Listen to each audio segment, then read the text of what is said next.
दोस्तों आज अपन इस आखिरी लेक्चर में बात करेंगे इंपॉर्टेंट थ्योरम के बारे में जिसका नाम है इंटरमीडिएट मीन वैल्यू थ्योरम।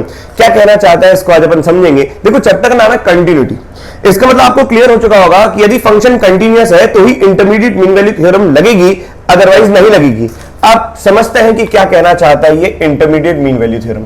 जैसे कोई क्लोज इंटरवल ए से बी दे रखा है, कोई क्लोज इंटरवल ए से बी दे रखा है और फंक्शन अपना क्या है, कंटिन्यूअस है। पहले मैं आपको समझाऊंगा, उसके बाद मैं आपको इसकी थ्योरी लिखवाऊंगा। आप बिल्कुल टेंशन मत लीजिए, सिर्फ सुनते रहिए, सुनने से मात्र बात बन जाएगी। यदि ए से लेकर बी में क्लोज इंटरवल में फंक्शन कंटिन्यूअस है और F of A F of B के बराबर नहीं है, है ना, तो मैं बहुत सारे ग्राफ बनाता हूं।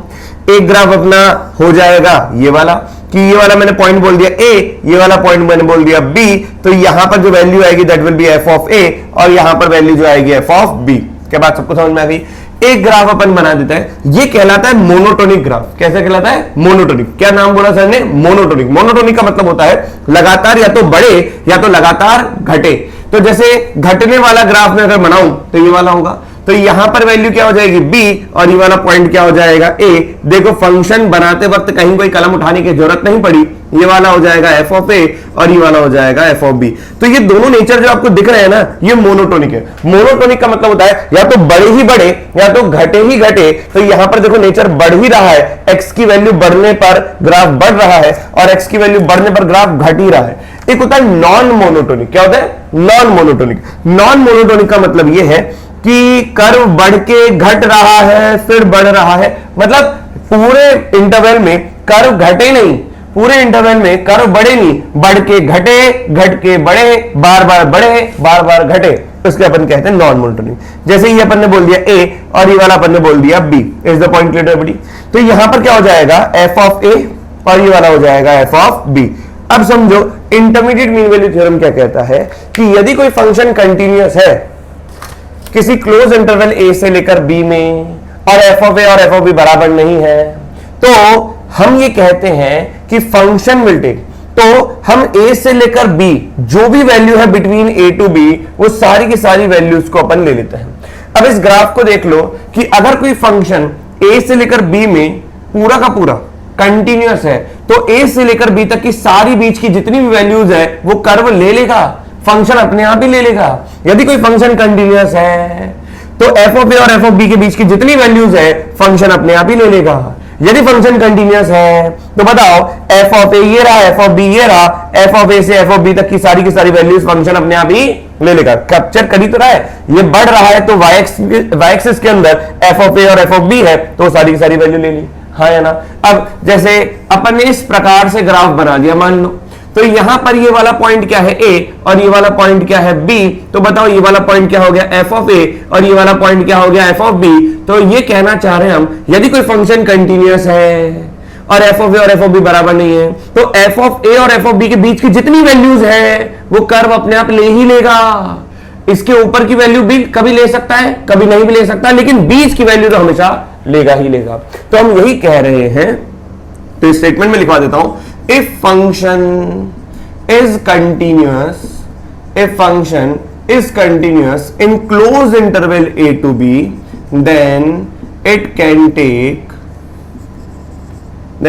take all values between f of a and f of b। तो वो सारी की सारी वैल्यूज ले लेगा अपने आप एफ ऑफ ए और एफ ऑफ बी के बीच की। अब ठीक है, चलो ये तो स्टेटमेंट हो गया, हमने समझ लिया कि भैया अगर कोई फंक्शन कंटिन्यूअस है किसी क्लोज इंटरवल में ए से बी लेके बी में, चाहे वो मोनोटोनिक हो चाहे वो नॉन मोनोटोनिक हो, मोनोटोनिक नॉन मोनोटोनिक बिहेवियर आपको समझ में आ गया। अगर पूरे इंटरवल में बढ़े बढ़े तो इंक्रीजिंग, अगर पूरे इंटरवल में घटे घटे तो डिक्रीजिंग। इंक्रीजिंग डिक्रीजिंग को बोलते हैं मोनोटोनिक, और इंक्रीज होकर डिक्रीज करे या डिक्रीज होकर इंक्रीज करे या बार बार इंक्रीज करे या बार बार डिक्रीज करे किसी इंटरवल में, सीधा बोल देना क्या, नॉन मोनोटोनिक। तो फंक्शन ये कहना चाह रहा है कि किसी क्लोज इंटरवल ए से लेकर बी में अगर डिफाइंड है और कंटिन्यूअस है तो एफ ऑफ ए और एफ ऑफ बी के बीच की जितनी वैल्यूज है वो फंक्शन लेगा ही लेगा। तो ये ग्राफ जो बना उसमें एफ ऑफ ए से एफ ऑफ बी के बीच की सारी वैल्यू आ गई। ये ग्राफ बना उसमें एफ ऑफ ए और एफ ऑफ बी के बीच की सारी वैल्यू आ गई। ये ग्राफ बना उसमें एफ ऑफ ए और एफ ऑफ बी के बीच की सारी वैल्यू आ ही गई। अब मैं आपको एक और नजरिया बताता हूं इसको सोचने का और समझने का, बिल्कुल आप ध्यान से सुनिए। जैसे मैंने लिखा इफ, दूसरी बात कि इसको और कैसे अपन सोच सकते हैं, if function is continuous statement लिखते रहिए विद्यार्थियों, बात उसमें ही समझ में आ जाएगी। If function is continuous in closed interval a to b and f of a is not equals to f of b, then for any c belongs to f of a to f of b। सुनना, हमने क्या कहा, यदि कोई function continuous है a से लेकर b में, f of a और f of b बराबर नहीं है, तो कोई ना कोई c जो कि इन दोनों के बीच में होगा, कोई ना कोई c इन दोनों के बीच में होगा, चाहे वो ये हो, चाहे वो ये हो, चाहे वो ये हो। तो अगर ये c बोल रहा हूं तो ये c1 होगा, ये c2 होगा, तो कोई ना कोई c ऐसा होगा जो कि इनके बीच में हो। There exist, then for any c belongs to this, there exist at least one x naught belongs to open a to b such that f of x naught is equals to c। हाँ, अब बात को बिल्कुल ध्यान से सुनिए, तब जाके मजा आएगा। तो तीन नजरियों से मैं इस पूरे ग्राफ को समझाऊंगा, पूरे थ्योरम को समझाऊंगा। पहला नजरिया मेरे ख्याल से आपको क्लियर हो गया होगा। आइए दूसरे नजरिए को देखें। यदि कोई फंक्शन f of a, यदि कोई function y equals to fx, कोई फंक्शन कंटिन्यूअस है in closed interval a to b में और f of a और f of b बराबर नहीं है, तो ये कहना चाह रहा है तो f of a और f of b के बीच में कोई ना कोई या एवरी वैल्यू जो कि f of a और f of b के बीच में है, then for any f of a और f of b के बीच में कोई भी एनी वैल्यू के लिए कम से कम एक x नॉट तो होगा ही होगा जो कि a और b के बीच में होगा। मतलब x एक्सिस का कोई ना कोई ऐसा पॉइंट होगा a और b के बीच में जिसके लिए उसकी करस्पॉन्डिंग जो वैल्यू आएगी, उल्टा समझो, कोई ना कोई ऐसा या कम से कम एक ऐसा a और b के बीच में x नॉट होगा, कम से कम एक ऐसा a और b के बीच में x नॉट होगा जिसके करस्पॉन्डिंग फंक्शन की जो वैल्यू आएगी वो f ऑफ a और f ऑफ b के बीच में होगी। इसी बात को मैंने उल्टा लिखा है। क्या लिखा है? यदि फंक्शन कंटिन्यूअस है क्लोज इंटरवल a से b में, तो जो c है f ऑफ a और f ऑफ b के बीच में है, तो वो कई करस्पॉन्डिंग जो वैल्यू देगा x नॉट की वो a से लेकर b के बीच में होगी, और ये वैल्यू एक भी हो सकती है और एक से ज्यादा भी हो सकती है। जैसे यहां पर अगर मैं f ऑफ a और f ऑफ b के बीच में कोई सा भी c ले लूंगा, तो बताओ इसके करस्पॉन्डिंग जो x नॉट आएगा वो a और b के बीच में होगा। अब इस बात को उल्टा समझो कि a और b के बीच में अगर मैं कोई सा भी x नॉट लेता हूं या कोई भी x की वैल्यू लेता हूं, तो उसके करस्पॉन्डिंग कुछ ना कुछ ऐसी वैल्यू मिलेगी ही मिलेगी जो कि f ऑफ a और f ऑफ b के बीच में आएगी, जो कि f ऑफ a और f ऑफ b के बीच में आएगी। अब वो एक भी आ सकती है, वो ज्यादा भी आ सकती है। जैसे ये वाला ग्राफ आप देख लीजिए, यहां पर मैंने ये वाला पॉइंट बनाया कि ये है a और ये है b, तो f ऑफ a और f ऑफ b के बीच में कोई ना कोई ऐसा पॉइंट c होगा जिसके करस्पॉन्डिंग कम से कम एक x नॉट होगा। यहां पर एक नहीं, दो नहीं, तीन आ गए, तो बताओ f of x not c के बराबर है। इसको मैं बोल देता हूं x नॉट, x1 और x2। तो कम से कम कोई ना कोई या कम से कम एक x नॉट तो आपको मिल ही जाएगा ओपन इंटरवल a से लेके b में, जिसके लिए f ऑफ x नॉट किसके बराबर हो? इसके बराबर हो, c के बराबर। हाँ या ना? अब यहां पर इस ग्राफ को देखोगे तो f ऑफ x नॉट भी c के बराबर है, f ऑफ x1 भी c के बराबर है, f ऑफ x2 भी c के बराबर है। बोलो हाँ या ना? चाहे आप इस ग्राफ को देख लो कि बताओ अगर मैं कोई ना कोई भी x नॉट आप देख लो, अगर मैं a और b के बीच में ले रहा हूं, तो उसके करस्पॉन्डिंग कोई ना कोई ऐसी वैल्यू आ रही है जो कि f ऑफ a और f ऑफ b के बीच में है। कोई ना कोई, जैसे यहां पे ले लिया मैंने x1, तो इसके करस्पॉन्डिंग कोई ना कोई वैल्यू आ रही है। तो यहां पर अगर आप देखोगे c के करस्पॉन्डिंग, तो भैया 1, 2 और 3 जगह आ गए। क्लियर हुआ कि नहीं हुआ? तो ये अपन बात कहना चाह रहे हैं। अब देखो इसका तीसरा पॉइंट जो कि हमें समझना है, जिसके बेसिस पे मैक्सिमम क्वेश्चन आते हैं। तो आपने ये बात समझी क्या कि a और b के बीच में कुछ ना कुछ ऐसा पॉइंट होगा जिसके करस्पॉन्डिंग जो वैल्यू आएगी वो f ऑफ a और f ऑफ b के बीच में आएगी। इस बात को हमने क्या कहा कि f ऑफ a और f ऑफ b के बीच में कोई सा भी अगर आप वैल्यू लोगे, उसके करस्पॉन्डिंग कम से कम एक x नॉट आपको मिल ही जाएगा a और b के बीच में। यही अपने लिखा है। अब इस बात को और अच्छे तरीके से अपन समझने की कोशिश करेंगे, क्या कहना चाह रहा है ये। अब जैसे मैं ग्राफ चेंज कर देता हूं, हटा देता हूं ग्राफ, एक ग्राफ अपन और बनाएंगे जिसमें कि थर्ड स्टेटमेंट को अपन कवर करने वाले हैं। वो लिखवाएंगे नहीं, लेकिन वो आपको सुनना पड़ेगा, समझना पड़ेगा ताकि बात बने। जैसे हमने ऐसा लिखा है, सोचिए अगर मैं ऐसा कहता हूं, पहले तो ये सोचिए 9th क्लास की बात, अगर कोई भी कर्व एक्स एक्सिस को जितनी बार काटेगा वो उसके जीरोस होंगे। तो इस कर्व ने एक्स एक्सिस कितनी बार काटा? एक बार, तो इसके इस कर्व के कितने रूट हुए? एक सॉल्यूशन होगा रियल में। अगर ये 2 बार कट करेगा तो बताओ कितने सॉल्यूशन होंगे? अब यहां पे 3 बार कट कर रहा है, 3 सॉल्यूशन, 2 बार कट करेगा तो 2 सॉल्यूशन हो जाएंगे, हाँ या ना? तो आपको ये पता है कि कोई भी कर्व एक्स एक्सिस को जितनी बार कट करेगा, एक्स एक्सिस को जितनी बार कट करेगा उतने सॉल्यूशंस आएंगे। हम इसी बात को थोड़ा सा आगे बढ़ना चाह रहे हैं कि ये हो गया आपका एक्स एक्सिस, सुनिएगा बिल्कुल ध्यान से, ये क्या हो गया? X axis. हमारा स्टेटमेंट था यदि फंक्शन कंटीन्यूअस है in closed interval a to b में, एक वैल्यू एक एंड पॉइंट पर वैल्यू नेगेटिव है और दूसरे एंड पॉइंट पर वैल्यू पॉजिटिव है। एक एंड पॉइंट पर वैल्यू नेगेटिव है और दूसरे एंड पॉइंट पर वैल्यू क्या है? पॉजिटिव। या तो ये हो या तो ऐसा हो कि a पर पॉजिटिव हो और b पर क्या हो? नेगेटिव। अब ये ग्राफ कैसा भी हो सकता है, ये ग्राफ ऐसा भी हो सकता है कि भैया 2 बार कट करे या 3 बार कट करे, लेकिन एक पॉइंट पर वैल्यू नेगेटिव हो और एक पॉइंट पर वैल्यू क्या हो? पॉजिटिव हो। तो यहां पर f ऑफ a नीचे आएगा और यहां पर f ऑफ b ऊपर आएगा। यहां की बात कर रहा हूं तो f ऑफ a नेगेटिव है और f ऑफ b पॉजिटिव है। यहां की बात कर रहा हूं तो f ऑफ a पॉजिटिव है, f ऑफ b नेगेटिव है। अब बताओ, आपको ये देखना है और यही मेन क्वेश्चंस यहीं से आते हैं जिसको अपन देखेंगे। अब देखो a से लेकर b में यदि फंक्शन कंटीन्यूअस है, f ऑफ a और f ऑफ b बराबर नहीं है, एक वैल्यू इस वाले केस में f ऑफ a नेगेटिव है और f ऑफ b पॉजिटिव है, हाँ या ना?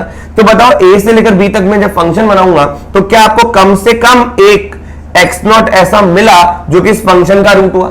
क्योंकि ये कर्व क्या है? ये कर्व है y इक्वल टू fx और ये कर्व जब x एक्सिस को जितनी बार कट करेगा उतने सॉल्यूशन आएंगे। तो बताओ एक वैल्यू पर, एक एंड पॉइंट पर अगर नेगेटिव है, दूसरे एंड पॉइंट पर पॉजिटिव है, तो कर्व ऐसे कट करके ही क्या होगा? कम से कम एक बार तो कट किया होगा।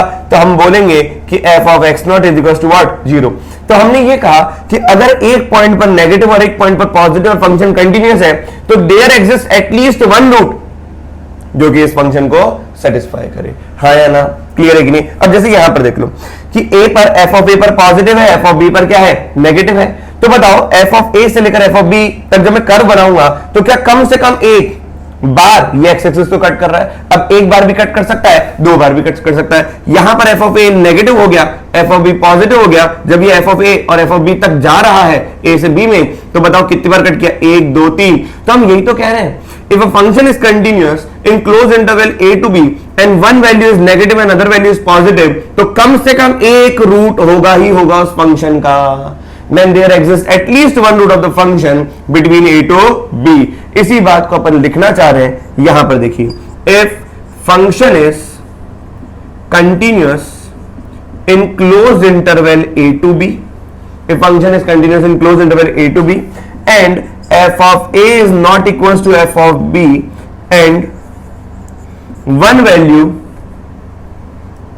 and value of and value at one end point is negative and value at other end point is positive। Other and point का मतलब क्या है? अगर एक पर a पर नेगेटिव है, बाउंड्री पर, बाउंड्री पॉइंट कहलाते हैं, a पर नेगेटिव है तो b पर पॉजिटिव और b पर नेगेटिव है तो a पर पॉजिटिव। देन इसके बाद की कथा यहां पर, then there exist at least one root of fx such that f of x0 is equals to what? 0। हाँ या ना? क्या ये विद्यार्थी बात समझ में आ गई? तो बस यही है पूरा का पूरा जो कि अब आपको क्वेश्चंस करवाएगा और यही आपको ध्यान देना है कि क्वेश्चंस किस किस प्रकार से आएंगे। मेजरली इसी बात पे होती है, क्वेश्चन का जो नेचर होता है वो प्रूव दैट वाला होता है। क्वेश्चन बोलेगा प्रूव करो कि इसका कम से कम एक रूट इस फंक्शन के बीच में, इस इंटरवल के बीच में हो। तो ये प्रूव करने के लिए आपको ये प्रूव करना पड़ेगा कि अगर एक एंड पॉइंट पर वैल्यू नेगेटिव और दूसरा एंड पॉइंट पर वैल्यू क्या है? पॉजिटिव, तो पक्का बात है नीचे से ऊपर को जाएगा तो एक्स एक्सिस को कम से कम एक बार तो कट करेगा ही, हो सकता है ज्यादा बार भी कट करे। अब जितनी बार कट करेगा उतने रूट्स होंगे, लेकिन कम से कम एक बार तो कट कर रहा है ना। तो अब अपन ये समझेंगे कि क्वेश्चन किस तरीके से पूछा जाएगा। तो तो जल्दी से वीडियो को पॉज करके इसको नोट डाउन करिए। तो अपन क्वेश्चन को लेते हैं ताकि आपको बात बहुत अच्छे तरीके से समझ में आ जाए। तो please note it down fast. अब क्वेश्चन को देखिए अपन किस तरीके से क्वेश्चन सॉल्व करते हैं। मान लीजिए पहला क्वेश्चन आपके पास है, मतलब क्वेश्चन के अंदर इंटरमीडिएट मीन वैल्यू थ्योरम का किस तरीके से यूज आ रहा है और फिर आप कैसे कमेंट कर पा रहे हैं अपन यही देखेंगे। जैसे क्वेश्चन है, if alpha beta gamma are roots of x into x minus का 2 into 2x minus का 7 is equals to 2, then GIF of alpha plus GIF of beta plus GIF of gamma। Question में बोल भी नहीं रखा लेकिन use भी अपन intermediate mean value theorem करेंगे। यही इस क्वेश्चन की और यही इस थ्योरम की खास बात है कि हमें पता भी ना हो कि क्या यूज करना है और हम उसको यूज भी कर लें। बस यही अपने आप में टैलेंट है और आपको उसी टैलेंट को दिखाना है। लेकिन टैलेंट पढ़ाई में होना चाहिए कि आपको पता होना चाहिए कि ये लगेगा, वही असली टैलेंट है, अदरवाइज तो सब ठीक है। हाँ देखो, जैसे अल्फा बीटा गामा दे रखा है, इसके रूट्स है, मतलब x इंटू एक्स माइनस का 2 इंटू 2x माइनस का 7 इक्वल्स टू 2। इसके रूट्स क्या है? Alpha beta gamma. तो सबसे पहले मैं एक फंक्शन कंसिडर करता हूं fx। अब वो फंक्शन क्या कंसिडर करता हूं, हमेशा एक ही सेट पैटर्न है, उसी सेट पैटर्न से सारे क्वेश्चन होंगे। बुद्धि का इस्तेमाल बिल्कुल नहीं करना। सबको एक तरफ लेके आओ, नया फंक्शन बनाओ। सबको एक तरफ लेके आओ, नया फंक्शन बनाओ। ये नया फंक्शन बन गया। इसके रूट्स क्या है? अल्फा बीटा और गामा। अब आपको नहीं सोचना अल्फा बीटा गामा क्या है, आप ये सोचो कि f ऑफ 0 पर वैल्यू क्या है। अगर f ऑफ 0 पर वैल्यू रखो तो 0 इंटू समथिंग 0 माइनस का 2 तो नेगेटिव। अब मैं f ऑफ 1 की बात कर रहा हूं तो 1 पर वैल्यू क्या है? तो ये देगा 1 इंटू माइनस 1 इंटू माइनस का 5 और माइनस का 2। तो माइनस 1 इंटू माइनस का 5 कितना हो जाएगा? 5 माइनस का 2 कितना होगा? 3। अब सोचो f ऑफ 0 पर वैल्यू थी नेगेटिव, 1 पर वैल्यू थी पॉजिटिव। तो 0 से 1 तक जाने पे ग्राफ नीचे से ऊपर गया। तो एक रूप दिखा कि नहीं दिखा, यही तो कह रहा है। आपका इंटरवल हो गया 0 से 1। इफ अ फंक्शन, और देखो ना, खुद सोचो, क्या ये पॉलिनोमियल फंक्शन है? क्यूबिक पॉलिनोमियल है। Cubic polynomial always continuous. ये पहली बात लिखवा दी थी कि all polynomial functions are continuous. तो यदि फंक्शन कंटीन्यूअस है तो 0 से 1 में कंटीन्यूअस है, 0 पर नेगेटिव है, 1 पर पॉजिटिव है। तो बताओ कम से कम 0 से 1 पे जाने पर कम से कम एक रूट एग्जिस्ट करेगा फंक्शन का। बस यही इंटरमीडिएट चिल्ला चिल्ला के कह रहा था, हमने मान ली उसकी बात। आइए अब मैं यहां पर f ऑफ 2 की बात करूंगा तो 2 पर देखिए। अब ऐसे इससे आगे चेक करने की जरूरत नहीं है, अच्छा, क्योंकि अपने को 3 रूट निकालना है तो चेक करना ही पड़ेगा विद्यार्थियों। चलो 2 पर देखते हैं। तो ये हो जाएगा 2 माइनस का 2 कितना? 0 इंटू समथिंग कितना? 0 माइनस का 2। तो बताओ माइनस का 2 आ गया। तो बताओ 2 पर वैल्यू क्या हो गई? वापस से नेगेटिव हो गई, माइनस का 2 चला गया। हाँ या ना? अब मैं बात करता हूं 3 की। तो देखो 3 कैसे निकालेंगे? 3 रखा तो ये हो जाएगा 3 इंटू 1 इंटू माइनस 1 और ये जाएगा माइनस का 2। तो f ऑफ 3 की वैल्यू मेरे को तो नेगेटिव समझ में आ रही है क्योंकि माइनस 3 माइनस का 2 हो जाएगा माइनस का 5। तो कुल मिलाकर 3 पर वैल्यू क्या है? माइनस का 5। अब बात करते हैं अपन 4 पर। तो f ऑफ 4 की वैल्यू अगर मैं निकालूंगा तो it will become 4 into 2 into 1। तो कितना आ गया? 4 इंटू 2 और यहां पे रखूंगा कितना? 4 इंटू 2 8 माइनस का 7 है ना, और कुल मिलाकर माइनस का 2। तो बताओ f ऑफ 4 की वैल्यू कितनी आ गई? 8 में से 2 गया तो 6 आ गई। तो f ऑफ 4 की वैल्यू पॉजिटिव आ गई। बताओ f of 3 negative, f of 4 positive, तो कम से कम एक रूट होगा 3 और 4 के बीच में। तो यहां पर बाय IMVT आप बताओ f of 1, f of 0 negative और f ऑफ 1 पॉजिटिव, तो क्या इनका प्रोडक्ट जो है वो नेगेटिव आ गया? इट इंप्लाइज दैट कि x बिलोंग्स टू 0 से 1 में fx आपको एक रूट दे रहा है। तो कुल मिलाकर आपका अल्फा जो हुआ क्या वो 0 से 1 के बीच में होगा? हाँ या ना? क्योंकि एक रूट मैंने अल्फा मान लिया। आइए वापस से देखें कि बताओ f ऑफ 1 पर वैल्यू पॉजिटिव है, f ऑफ 2 पर वैल्यू नेगेटिव है, तो क्या f of 1 into f of 2 आपका नेगेटिव है? इट इंप्लाइज दैट कि x बिलोंग्स टू 1 to 2 में fx इक्वल्स टू 0 होगा ही होगा, है ना? At least there exist at least one root belongs to this such that fx equals to 0, such that fx equals to 0। तो बताओ बीटा क्या हो गया? 1 से लेके 2 हो गया। आइए तीसरी बात करें, जब अपन ने बात करी यहाँ पे 3 पर, तो f(3) की वैल्यू नेगेटिव, f(4) की वैल्यू पॉजिटिव, तो f(3) इंटू f(4) क्या आ गया, नेगेटिव आ गया। तो ये क्या कहना चाहता है, it implies that there exist at least one root in 3 to 4 such that fx equal to कितना, 0। तो बताओ गामा क्या हो जाएगा, 3 से लेकर 4, गामा हो गया आपका 3 से लेकर 4। तो बताओ अल्फा आपका 0 से 1 है, बीटा आपका 1 से 2 है, गामा आपका 3 से 4 है, तो GIF ऑफ अल्फा प्लस का GIF ऑफ बीटा प्लस का GIF ऑफ गामा की बात अगर अपन करना चाहते हैं तो GIF ऑफ अल्फा कितना, 0, GIF ऑफ बीटा कितना, 1, और GIF ऑफ गामा कितना, ये हो जाएगा आपका 3। तो आंसर आ गया आपका 4। क्या विद्यार्थी बात सबको समझ में आ गई? तो इस तरीके से अपन क्वेश्चन सॉल्व करेंगे IMVT की मदद से। आइए वीडियो को पॉज करके आप नोट डाउन करिए ताकि अपन अगला क्वेश्चन सॉल्व करें। अब सारे के सारे प्रश्न इसी प्रकार से चलते चले जाएंगे और हमारा IMVT स्ट्रांग होता चला जाएगा। आइए देखें अगला प्रश्न क्या कहना चाह रहा है। क्वेश्चन नंबर 2, क्वेश्चन नंबर 2 है prove that there exist at least one root of equation 3 tan x plus का x cube is equal to 2 lies in 0 से 1।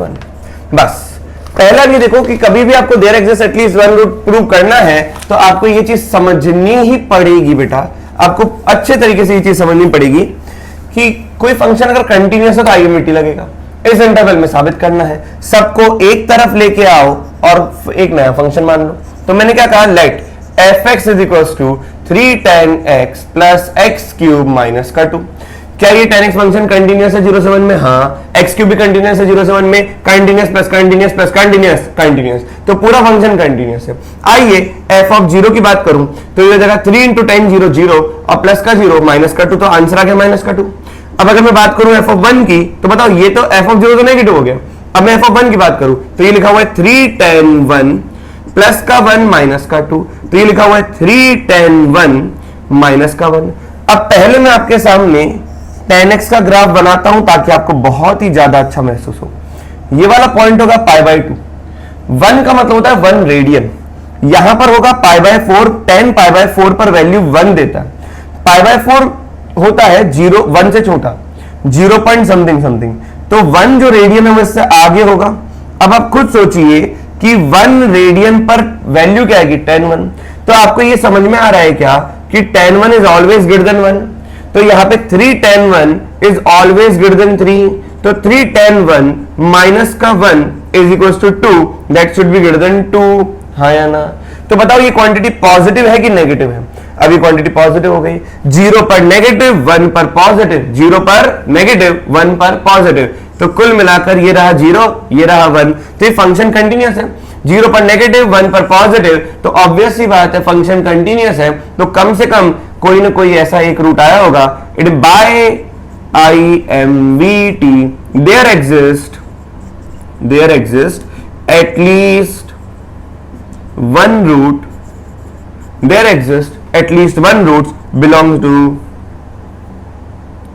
to 0 to 1 such that f of x naught is equals to what, 0। क्या यहां तक बात सबको समझ में आई? बस IMVT का खेल है सारा का सारा, उस खेल को खेलना है और बस खुश होते रहना है। आइए अगला प्रश्न देखें कि किस तरीके से और प्रश्न पूछ सकता है। बस इसी तरीके से आपको पॉइंट देखना पड़ेगा और कुछ इसमें नया काम करना नहीं है। जैसे हमारे सामने एक और क्वेश्चन है, late fx be a continuous function, let fx be a continuous function in close 0 to 1, in close 0 to 1 दे रखा है f of 0 बराबर f of 1, then show that the equation fx is equals to f of x plus 1 by 2 possesses at least one root in close 0 to 1 by 2 close। तो हमें ये बोलना है कि अगर fx कंटिन्यूअस है इन क्लोज 0 to close 1 तो f of 0 बराबर f of 1, then show that the equation this possesses at least one root in this। बहुत इजी है, कैसे करना है इस बात को समझो। आप सबको एक तरफ लाकर एक नया फंक्शन मान लो, एफ एक्स माइनस का एफ ऑफ एक्स प्लस 1/2, हाँ या ना? बताओ एफ एक्स अगर कंटिन्यूस है तो दो कंटिन्यूस फंक्शन का डिफरेंस भी क्या होगा? कंटिन्यूस। तो यहां से ये पता पड़ रहा है कि जी एक्स इज कंटिन्यूस। अगर कोई दो फंक्शन कंटिन्यूस है 0 से 1 में तो उनका डिफरेंस भी कंटिन्यूस होगा। इसका मतलब क्या हो गया? G x is continuous in close 0 to 1, तभी तो जी एक्स की बात हो पाएगी। यदि जी एक्स कंटिन्यूस है तो मैं जानना चाहता हूं कि जी जीरो की वैल्यू क्या होगी। तो जी जीरो की वैल्यू हो जाएगी एफ जीरो माइनस का एफ ऑफ 1/2। अब आपको पता है क्या एफ जीरो बड़ा कि एफ 1/2 बड़ा? मान लो कि एफ जीरो अगर एफ 1/2 से बड़ा है तो ये क्वांटिटी पॉजिटिव है। अगर मैं निकालूंगा जी ऑफ 1/2 क्या होगा? तो यहां पे x की जगह 1/2 रखोगे तो f ऑफ 1/2 माइनस का f ऑफ 1। बताओ f ऑफ 1 की वैल्यू किसके बराबर दे रखी है? f ऑफ 0 के। तो यहां पर f ऑफ 1/2 माइनस का f ऑफ 0 आया। यदि आपने कहा कि f ऑफ 0 बड़ा है f ऑफ 1/2 से तो ये क्वांटिटी पॉजिटिव और ये क्वांटिटी नेगेटिव। यदि आपने ये कहा कि f ऑफ 0 छोटा है f ऑफ 1/2 से तो ये क्वांटिटी नेगेटिव, तो ये वाली क्वांटिटी बड़ी। तो क्या आपको ये समझ में आ रहा है कि g0 इंटू जी ऑफ 1/2 हमेशा लेस देन 0 है? इसका मतलब ये है कि 0 से 1 में कंटिन्यूस, तो 0 से 1/2 में 1 में कंटिन्यूस है, तो 0 से 1 में कंटिन्यूस है तो 0 से 1/2 में भी कंटिन्यूस है। तो कुल मिलाकर अगर 0 से 1/2 में मैं ग्राफ बना रहा हूं तो एक एंड पॉइंट पर वैल्यू नेगेटिव और एक पर पॉजिटिव है, जिसकी वजह से प्रोडक्ट क्या आ गया? नेगेटिव आ गया। तो बाय IMVT हम ये कहेंगे there exist, it implies that there exist at least one root in close 0 से 1/2 such that g of x equals to 0। बताओ g of x क्या है? g of x ये है, तो अगर ये 0 के बराबर है तो हमने साबित कर दिया f of x बराबर f of x प्लस का 1/2 है। Is the point clear everybody? जल्दी से नोट डाउन करो तो अपन एक दो क्वेश्चन और करेंगे। दोस्तों अब इस क्वेश्चन को देखते हैं। क्वेश्चन कह रहा है a function is continuous in closed interval 0 to 1। f of 0 f of 1/2 के बराबर दे रखा है एंड f of 1 के भी बराबर दे रखा है। Then show that f x equals to f of x plus का 1/4 has at least two solution in 0 से 3/4। तो जिस चीज का आपको ये साबित करना है कि इसके दो सॉल्यूशन आएंगे कम से कम इस इंटरवल के अंदर, आप सबसे पहला काम ये करिए कि उसको एक नया फंक्शन मान लीजिए। सबको एक तरफ लाइए, उसको एक नया फंक्शन मानिए और खुशियां पाइए। तो ये हो गया gx। अब बताओ fx अगर कंटिन्यूअस है, ये भी कंटिन्यूअस है, तो क्या मैं बोल सकता हूं कि gx is continuous in closed interval 0 से 1, हाँ या ना? अब अगर gx कंटिन्यूअस हो गया तो आइए बात करें g0 की। अगर मैं g0 के बारे में सोच रहा हूं, देखो मैं 0 के बारे में ही क्यों सोच रहा हूं?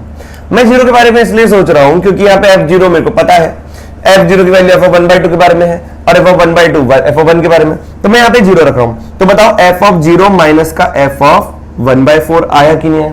अब मुझे पता ही नहीं है कि f of 0 बड़ा कि f of 1/4 बड़ा। कोई बात नहीं, देख लेंगे, सह लेंगे। अब अगर मैं निकालता हूं x की जगह मैं रख देता हूं, यहां पे तो x की जगह मैंने 0 रखा, यहां पे x की जगह मैं 1/4 रख रहा हूं। 1/4 इसलिए रख रहा हूं ताकि 1/4 प्लस 1/4 1/2 बन जाएगा। तो सोचने में तो बहुत कुछ आ रहा है। और 1/4 इसलिए रख रहा हूं कि यहाँ पे x की जगह 1/4 रखूंगा और यहाँ पे 1/2 आ जाएगा और f of 1/2 f of 0 के बराबर दे रखा है।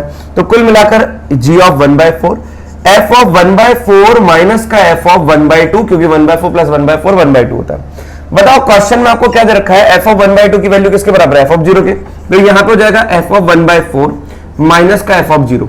अब मेरी बात बिल्कुल ध्यान से सुनिए, इससे पहले मैं क्वेश्चन को आगे बढ़ाऊं कि यदि आप f of 0 को बड़ा मानते हैं f of 1/4 से, तो ये क्वांटिटी पॉजिटिव, तो ये क्वांटिटी क्या हो जाएगी? नेगेटिव, क्योंकि आपने यहां पर f of 0 को बड़ा माना है तो यहां पे छोटा, मतलब नेगेटिव में बड़ा हो गया, तो ये क्वांटिटी पॉजिटिव, ये नेगेटिव। अगर आपने ये माना कि f of 1/4 बड़ा f of 0 से, तो ये नेगेटिव, तो ये पॉजिटिव। तो भैया कुल मिलाकर एक पॉजिटिव एक नेगेटिव होगा according to f of 0 and f of 1/4। तो ये फंक्शन कंटीन्यूअस है, दोनों पर वैल्यू बराबर नहीं है 0 और 1/4 पे, क्योंकि जो वैल्यू बराबर है वो यहाँ पे दे रखा है। इसका मतलब ये दोनों बराबर है ही नहीं, तो ये कुछ ना कुछ तो डिफरेंस रहेगा। अब डिफरेंस रहेगा पॉजिटिव रहेगा या नेगेटिव रहेगा? अगर डिफरेंस पॉजिटिव रहा तो ये नेगेटिव डिफरेंस, ये अगर डिफरेंस नेगेटिव रहा तो ये पॉजिटिव। तो इसका मतलब क्या हो गया कि g0 इंटू g ऑफ 1/4 क्या हो गया? नेगेटिव। फंक्शन कंटीन्यूअस है, एक एंड पॉइंट पर पॉजिटिव एक एंड पॉइंट में नेगेटिव, तो क्या मैं कह सकता हूं कि 0 और 1/4 के बीच में ग्राफ कम से कम एक बार तो एक रूट देगा ही देगा। तो ये कहते हैं अपन कि बाय IMVT हम ये कहेंगे कि there exist at least 1 root of ji x in, कहां से कहां तक, क्योंकि 0 पर और 1/4 पर नेगेटिव आया है ना, मतलब दोनों का प्रोडक्ट नेगेटिव आया है, तो 0 to 1/4. So there exist at least 1 root of ji x in 0 to 1/4 such that G of X equals to what, 0. हाँ या ना. अब इतना तो हमने कहा कि कम से कम एक रूट तो 0 से 1/4 में है. अब मैं क्या सोच रहा हूं कि अगर मैं x की जगह 1/4 रख देता हूं, है ना. अच्छा चलो 1/4 रख दिया, तो अपन एक काम करते हैं कि 1/2 रख देते हैं. अगर मैंने x की जगह 1/2 रखा, तो देखो 1/2 क्यों रख रहा हूं, क्योंकि 1/2 प्लस का 1/4 3/4. तो यहां पे रखने में क्या जाता है, रख दो बेटा. तो यहां पे अपन ने रखा, तो ये हो जाएगा कितना, g of 1/2 is equal to g of 1/2 minus का g ऑफ 3/4. इसमें कोई डाउट, g ऑफ 1/2 माइनस का g ऑफ 3/4. यहां तक बात सबको समझ में आ गई. अब मेरा एक और मन कर रहा है कि अगर मैं x को ये रख दूं कि 3/4, ताकि g ऑफ 3/4 जो आएगा, है ना, ये तो g ऑफ x है, ये तो f है, और यहां पर भी क्या है, f है, और ये g ऑफ 1/2 है. क्लियर. अगर मैं g ऑफ 3/4 रख रहा हूं, x के लिए 3/4, तो ये कितना हो जाएगा, f ऑफ 3/4 माइनस का f ऑफ 3/4 प्लस 1/4 कितना, f of 1.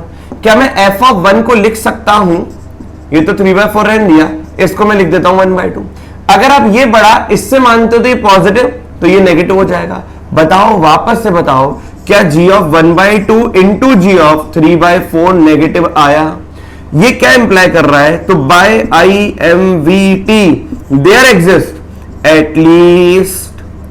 At least 1 root of gx in, कहां पर भैया, इन दो के बीच में बात करें, in 1/2 to 3/4 such that gx equals to क्या आ जाए, 0.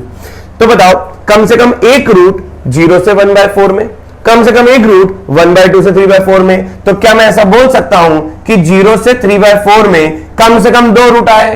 तो दोनों बातों को मद्देनजर रखते हुए हम ये कह सकते हैं कि there exist at least 2 root of gx over the interval 0 to 3/4 such that gx is equals to 0. तो ये था पूरा का पूरा इंटरमीडिएट मीन वैल्यू थ्योरम, और कहना ही पड़ेगा ये था पूरा का पूरा कंटिन्यूटी चैप्टर जिसको अपन ने पढ़ा. नेक्स्ट चैप्टर में थोड़ा सा एक और स्टेप अपन अब पढ़ेंगे. अब अपन बात करेंगे डिफरेंशिएबिलिटी की. डिफरेंशिएबिलिटी बोलो या डेरिवेबिलिटी बोलो, एक ही बात है. कंटिन्यूटी के बाद नेक्स्ट टॉपिक हुई. तो मिलते हैं नेक्स्ट लेक्चर में नए टॉपिक के साथ.